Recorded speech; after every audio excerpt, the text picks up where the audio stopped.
La mentira es una forma de comunicación persuasiva que involucra conductas estratégicas con la finalidad de manipular la información e intentar convencer y dar la impresión de parecer inocente y además sincero.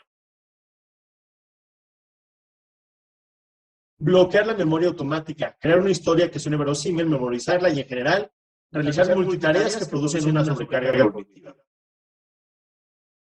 Las mentiras forman parte de nuestra personalidad. Es una estrategia evolutiva que nos ha permitido tener éxito como especie, sirve de catalizador social y ayuda en la formación intelectual desde la niñez. Todos hemos dicho mentiras alguna vez en nuestra vida, somos mentirosos por naturaleza, pero por extraño o incoherente que pueda sonar, hay mentiras que no necesariamente son malas, sino al contrario, ayudan a la convivencia social, ayudan al crecimiento en sociedad. Este tipo de mentiras forman parte de una diplomacia para evitar controversias, para apoyar a alguien, para ayudarlo.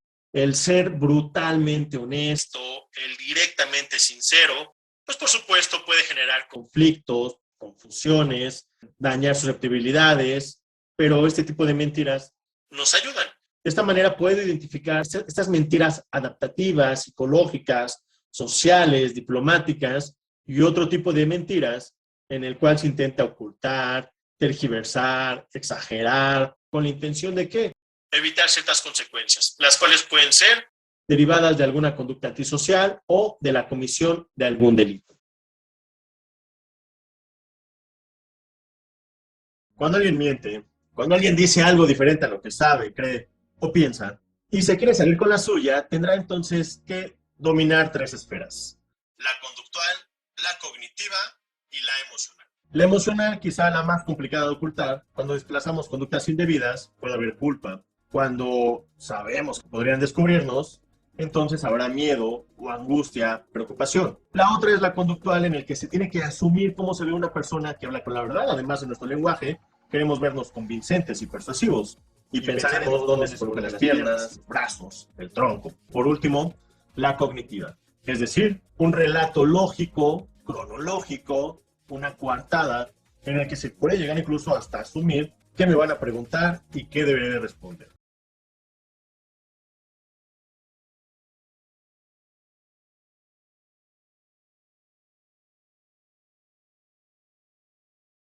Hay algo que nos hace actuar de determinada manera ante situaciones particulares. Esto se explica porque de manera natural buscamos zonas de confort. De forma consciente pretendemos alejarnos de lo que no nos gusta, y esto lo realizamos no únicamente al desplazarnos, sino de forma intelectual, conductual, emocional y además fisiológica. Tomando como base la teoría de Darwin sobre la adaptación y el comportamiento, podemos identificar lo que mueve al sospechoso, lo que pretende ocultar y de lo que está dispuesto entonces también únicamente a contar. Esto es posible porque el mentiroso va a forzar su cerebro, va a recordar lo que pasó aunque no lo mencione. Además, va a construir una mentira produciendo de manera involuntaria indicios delatores. Philippe Turchet señala que en su nacimiento los seres humanos somos sinceros, espontáneos y además naturales. La educación les coloca filtros para convertirnos en adultos eficaces.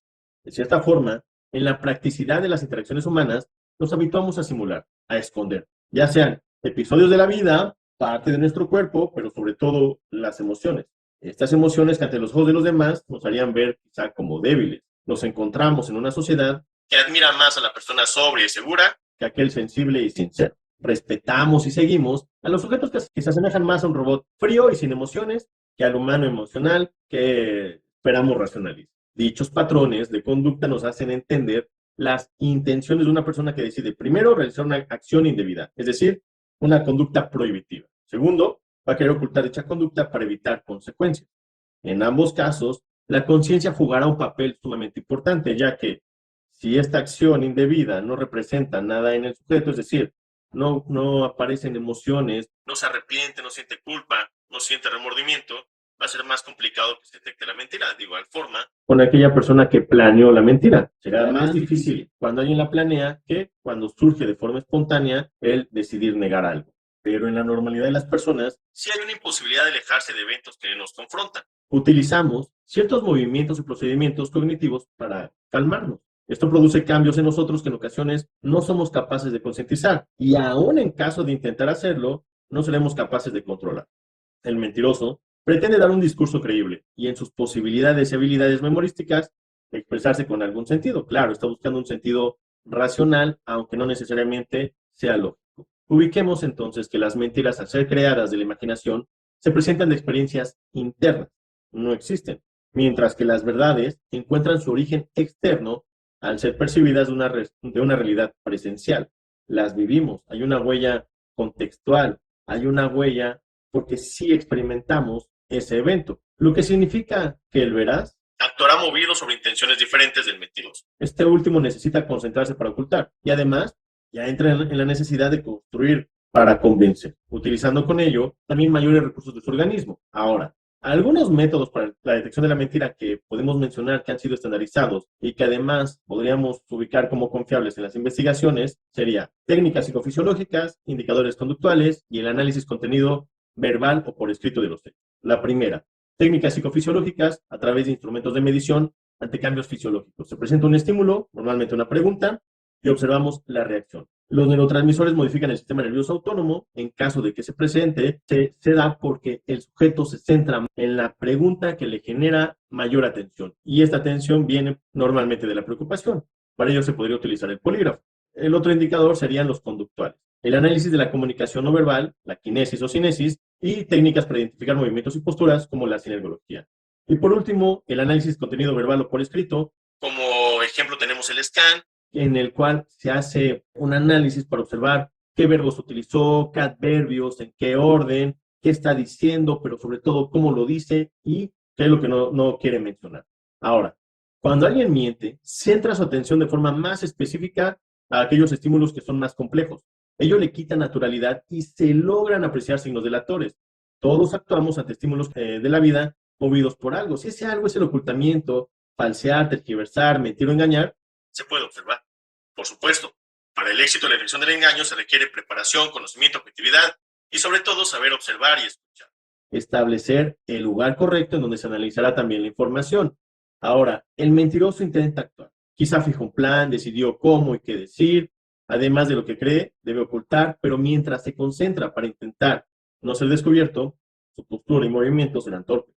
Ante el estímulo aparecerán emociones, como el miedo, la angustia, tristeza, sorpresa, alegría, asco, etc. Bajará la guardia en su cognición ante el cansancio mental que produce darle vida a una mentira y pretender sostener un engaño para poder ocultarla. Así que no podrá defenderse con enunciados coherentes, dará excesivos detalles. Además, cuando esto sucede, se presentan manifestaciones fisiológicas, ya que el cerebro destruye el recuerdo en lugar de recordarlo. Esto genera un cambio en la manera en la que funciona habitualmente nuestros procesos cognitivos.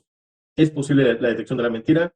Sí, pero tampoco es el otorgarle poderes a los investigadores. Hay que siempre tomar en cuenta sesgos cognitivos, tanto de veracidad como de mendacidad. Y tampoco es de plano la negativa de señalar que es imposible la detección de la mentira. Hay que identificar situación, contexto, ambiente y, como señala hace un momento, una metodología y alejarse de mitos de la detección de la mentira. Muchas gracias por quedarte hasta el final. Te recuerdo, seguimos estudiando la conducta criminal. Adiós.